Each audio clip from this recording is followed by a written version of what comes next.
Que se desarrolla en torno a quiénes son privilegiados o no. Palabra que es bastante particular, que siempre genera debate y polémica, y que fue pronunciada por el ministro de Educación y Cultura, el ministro Da Silveira, en un programa, el programa ¿Quién es quién?, y refiriéndose a un grupo puntual que eran los docentes. Por supuesto, la reacción de docentes no se hizo esperar. Mirá. No es verdad que se esté gastando menos en educación, no es verdad. Cuando hacen esos cálculos, son cálculos rengos que dejan afuera cantidades enormes de dinero. Por ejemplo, los docentes tuvieron uno de los mejores aumentos salariales, los mejores acuerdos por salario que tuvieron los trabajadores de todo el país, en este gobierno. ¿Ah? Eso significa un costo inmenso, que se hace por transferencias directas del Ministerio de Economía. ¿Salarios va a aumentar o infraestructura? No, salarios ya lo hicimos. ¿Cómo que vamos a aumentar? Ya lo hicimos. Más que lo que hizo, no. Pero si pasaron a ser un grupo privilegiado, y está muy bien, pero la recuperación del salario real de los docentes... ¿Aumenta más que el resto de los funcionarios públicos? Claro que sí, aumenta más que el resto de los funcionarios públicos. Y eso no lo dicen. Ellos pueden decir, pero nosotros ganamos menos que muchos funcionarios públicos. Que no es verdad tampoco. Hay funcionarios públicos que ganan, yo te aseguro, en mi ministerio hay gente que gana menos que el salario docente, y está mal. O sea, no es la imagen del docente mal pago en Uruguay, dice hoy usted. Eso es una imagen de antes. Hoy en día que es mejor ganar más de lo que uno gana, sí, sin duda. Pero la verdad es que los docentes en materia salarial han sido muy bien tratados por este gobierno. Ahora, ¿que hace falta más recursos? Sí. Pero en esta rendición no hay un refuerzo para eso. ¿Pero para qué? No tiene sentido. Ya se aseguró escalonadamente el aumento salarial de aquí hasta que termine este gobierno. Eso ya está. Está asegurado. Y comparen... O sea, le hagan marcha, paro, lo que sea, no se va a mover usted de eso. Es que de hecho, en este momento no hay una demanda por aumento salarial. Arrancan unos días, ya la aviso. Más o menos, porque la lograron. Y está muy bien, y yo estoy muy contento de que se haya logrado. Tampoco dicen, miren que nos dieron todo esto. Y ahí uno quisiera que, al menos en medio de muchas críticas, que es legítima que se hagan, de vez en cuando te reconozcan una, ¿no? El acuerdo salarial que se hizo con los docentes es uno de los mejores acuerdos salariales que se hicieron con el conjunto de trabajadores del Uruguay. Bueno, si entiendo bien, creo que en realidad ese gran acuerdo que hubo con los trabajadores de la educación remite a lo que es la recuperación salarial, no aumento salarial, que son cosas muy distintas, y es por lo que se ha venido bregando en todas las áreas. Bueno, es verdad que desde esa perspectiva, quienes han tenido la mejor recuperación por los acuerdos ha sido ese sector. Si eso los coloca en un lugar de privilegio, si las declaraciones del ministro son claras, son felices, son oportunas, bueno, eso es otro análisis, y es el que vamos a hacer en este momento. Me pueden corregir con lo que acabo de decir, pero no, me parece que iba por ahí, ¿no? Una cosa es la recuperación salarial, después de todo lo que pasó, y otra cosa es un aumento salarial.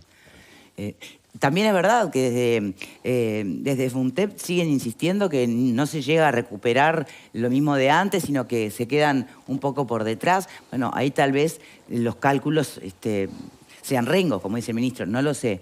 Pero más allá de los números, que tampoco se puede ir tan lejos de los números, ¿no? Analizar exactamente un poco qué es lo que está planteando el ministro en esta declaración. Fer, te escuchaba decir, antes de que terminara la crónica, que te parecía muy acertada la declaración. Bueno, privilegio es un beneficio otorgado por ley a un grupo, a un individuo, pero en este caso a muchos individuos, sí, a un colectivo. Y por lo tanto, indignarse porque diga que son privilegiados en ese contexto, me parece que es un error. Yo creo que la declaración de Pablo Da Silveira, que recién escuchábamos, dice, acá está, el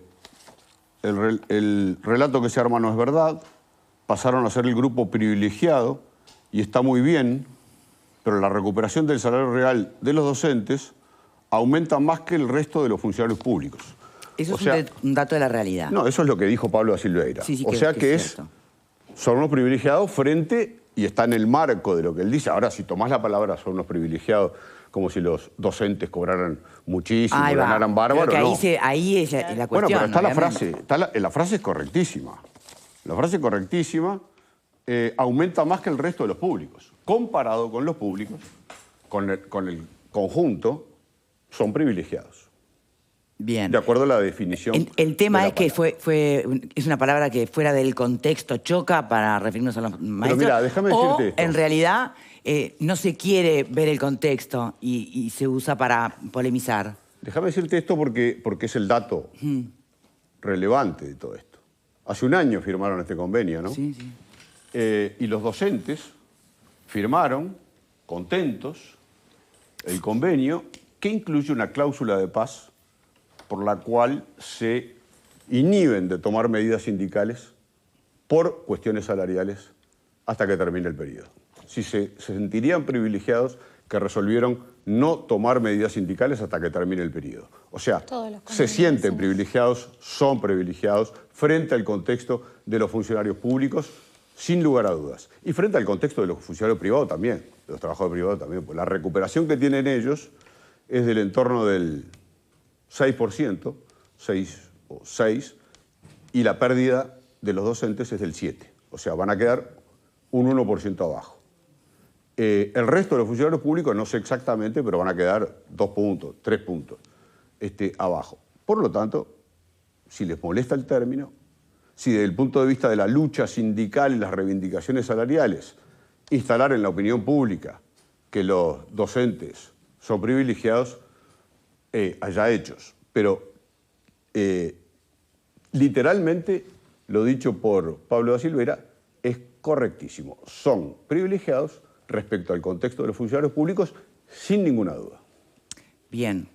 El tema es que, por ejemplo, quienes han escuchado desde el sindicato las declaraciones del ministro, al quedarse con la palabra privilegiado, obviamente reaccionan y dicen, no, privilegiados son los que en realidad no perdieron nada y mandaron la plata al exterior. ¿Quiénes serían los...? Ya hay un componente ideológico. Bueno, yo estoy trasladando lo que dicen los Victoria, dirigentes. Dice privilegiados frente al resto de los funcionarios públicos. Pero por eso digo, ¿se quiso ver o no se quiso ver el contexto? Porque si mirás el contexto, lo entendés de una manera. Bueno, pero si no mirás el contexto, lo entendés de otra. Esta es una manipulación habitual de los sindicatos. Habitual de los sindicatos. Bien, vamos a escuchar lo que dicen justamente desde las propias declaraciones de Elvia Pereira. Mirá.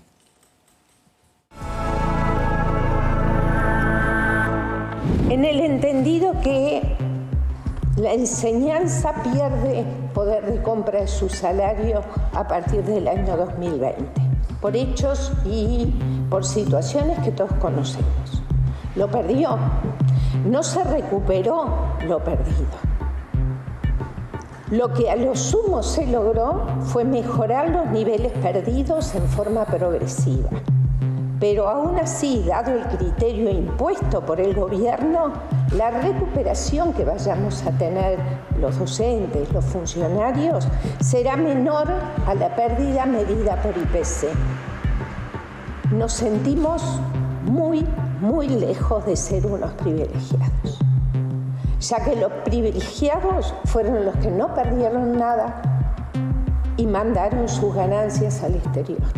El ministro, y con mucho respeto, confunde acordar en un espacio bipartito. Las alternativas en su momento al firmar un convenio, un acta de acuerdo, eran lograr mejorar o perder más, siempre sobre la base de no alcanzar el 100% del poder de compra que teníamos antes de asumir el actual gobierno. Y a esto le sumamos los discursos del gobierno haciendo publicidad sobre transformar la educación, sin decir que no solo se recortaron los salarios, poder de compra de salarios, sino todo el presupuesto educativo.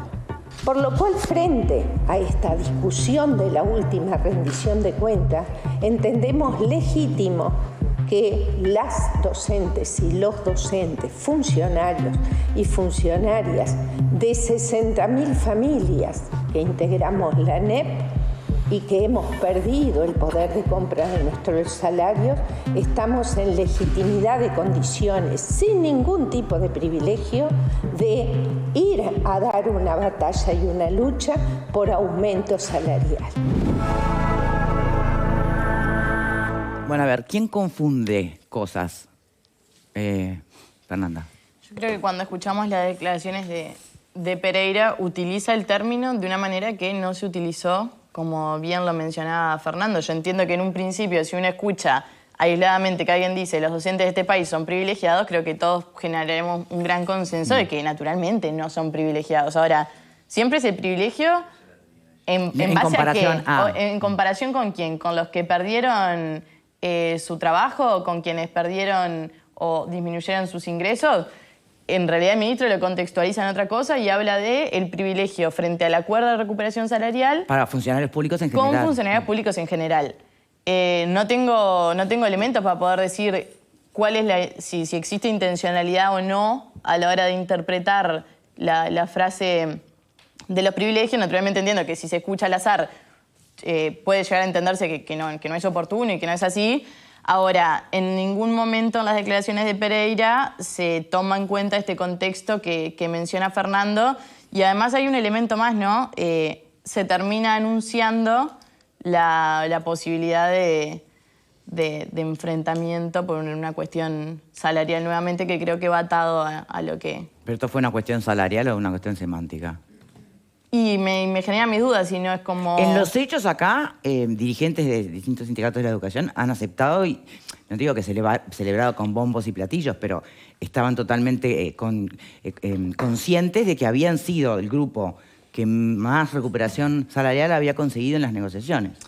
Sí. O sea, eso ellos mismos lo habían admitido. ¿Qué pasó acá que la cosa se distanció tanto con ese punto? Yo creo que es legítimo, además, siempre querer conquistar nuevos derechos, querer conquistar mejores salarios. Ahora, desconozco cuál es el acuerdo de fondo y si el origen de todo esto es la declaración del ministro de forma aislada, me genera mis dudas. También podemos pensar en la declaración del ministro, aún con las mejores intenciones, y pensar... ¿Le faltó algo para terminar, para no generar lo que se generó? Sí. ¿Le faltó un poco de no sé, empatía o no sé qué palabra usar, que haya generado menos molestia entre los trabajadores? Por eso, al final es una cuestión ideológica o semántica. No, y te agrego una cuestión más, ¿no? Se va a estar preocupando de lo que dice porque va a molestar, pero además dijo la estricta verdad, confirmada por los propios trabajadores que firmaron el convenio con la cláusula de paz. Bien, pero todos sabemos el poder de las palabras, ¿no? Y a veces en algo que vos decís te sobra una o te falta otra. Sí, pero todos sabemos el poder de las intenciones. Bueno, por eso pregunto, ¿cuánto de ideología, cuánto de semántica? ¿Y cuánto de rendición de cuentas? ¿Qué pensás? Que me parece que no es aislado tampoco. Bueno, yo creo que, las declaraciones del ministro son por la rendición de cuentas, no estaría hablando de esto. Está claro que estamos en un momento donde los sindicatos públicos... Exactamente.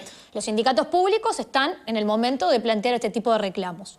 Lo que decía hoy Fernando de los convenios, todos los convenios tienen cláusula de paz por lo acordado. Acá se acordó recuperación, no se acordó aumento. Por lo tanto, ¿sí? No hay aumento real de salario. No hay aumento real de salario en ese convenio. Por lo tanto, lo que hay es recuperación de lo perdido. Por aumento real de salario, los trabajadores no tienen ninguna cláusula firmada. Por lo tanto, los trabajadores pueden reclamar perfectamente aumento real de salario, que no está planteado ahí. Entonces, sí, no me hagas así. Firmo convenio colectivo. O sea, bueno, firmarás convenio colectivo. Firmo convenio colectivo. Pero acá si te hago así porque estás diciendo una cosa equivocada. Cuando yo acuerdo cómo recupero lo perdido, porque estás diciendo una cosa equivocada. Te voy a seguir haciendo así. Por más que hables todo el tiempo. Cómo me va a aumentar el salario sacando lo que recuperó perdido. Porque lo que yo estoy recuperando es de 2 años para atrás, de ajustes que no me dieron en aquel momento, que perdí salario real. Bueno, ahora los trabajadores perfectamente en esta última rendición de cuentas pueden pedir aumento de salario. Yo lo que creo de las palabras del ministro me resultan innecesarias. Sinceramente, no me hubiera manejado de esa forma cuando además el vínculo sindicato-administración no es el mejor. el vínculo que tiene la ANEP y el Ministerio con respecto a los sindicatos de la educación no es bueno. Creo que seguirle echando leña al fuego es innecesario. Los sindicatos no hicieron ninguna adjetivación sobre el ministro. Entonces, ¿qué necesidad de que el ministro los ponga en sí son privilegiados? Si se entiende que habla con respecto al resto de los funcionarios públicos. Yo leía las notas de los diarios. Lo que dicen es que son un grupo privilegiado. Pero eso es el diario que saca de contexto y titula. Bueno, pero ¿qué pasa? Eso es lo que lee la gente. ¿Entendés? No todas las personas escucharon la declaración que hizo en el medio específico de donde después se levanta. Entonces, el titular que dice, los docentes en este país son privilegiados. Entonces, o sea, yo también, si fuera docente, leo ese titular, ¿entendés? Bueno, pero si sos docente y lees el titular, deberías leer la nota completa también, ¿o no? Yo creo que en un contexto... Se supone que saben leer. En un contexto de tanto enfrentamiento, creo que desde las autoridades deberían de buscar otro perfil de relacionamiento. Es el ministro. ¿Es necesario que diga eso en esta instancia, cuando no está el conflicto activado? También valdría preguntarse, ¿no será que el ministro también está cansado de tanto enfrentamiento? Pero él no tiene medidas de lucha por este tema. No hay un conflicto instalado por este tema. Es necesario... Es lo que falta nomás, porque de todos los demás temas hay instalados conflictos. Valeria Ripoll está tan flechada que dice el vínculo del MEC con los sindicatos no es buena. ¿No? Y decime, el vínculo de los sindicatos con el gobierno, ¿cómo es? Estás tan flechada que mirás un solo lado. Sacate el parche. Es la misma, es el mismo vínculo. Es pésimo. Arrancaron las clases con un paro, se opusieron a la reforma educativa. Ya lo dijo Mujica. Con los sindicatos de la educación no se puede, hay que hacerlos... Todos lo dijeron. Vázquez declaró la esencialidad, tuvo que echar para atrás. Todos lo dijeron. Todos tienen problemas con los sindicatos de la educación. Entonces vos decís, el vínculo del MEC con el sindicato no es bueno. No, porque el de sindicatos con los gobiernos... ¿Qué hacemos? Detonamos todo. No con este gobierno. No más relacionamiento. No con este gobierno. Con el gobierno no. Con el de Tabaré Vázquez, con el de Mujica, con todo. Son consecuentes. No es bueno. Por lo menos son consecuentes. Claro, son consecuencias. El hecho acá es que frente al contexto de los funcionarios públicos, los docentes son privilegiados, porque tuvieron una recuperación mayor. No son privilegiados. Yo te recuerdo la promesa de campaña de este gobierno, que no iba a haber pérdida de salario, y la recuperación en el resto de los públicos debería de darse más rápido. Una cosa más nada más. Hay un resentimiento de las palabras de Elvia Pereira. Podemos hacer la pausa y volvemos. Le sacan el dinero. Porque la del ministro sacan el dinero al exterior. Bueno, ya se puso demasiado picante. Falta Pablo, lo reconozco, pero me están dictando pausa. Así que a la vuelta arrancamos por vos y después vamos a los prejuicios. Pausa, por favor.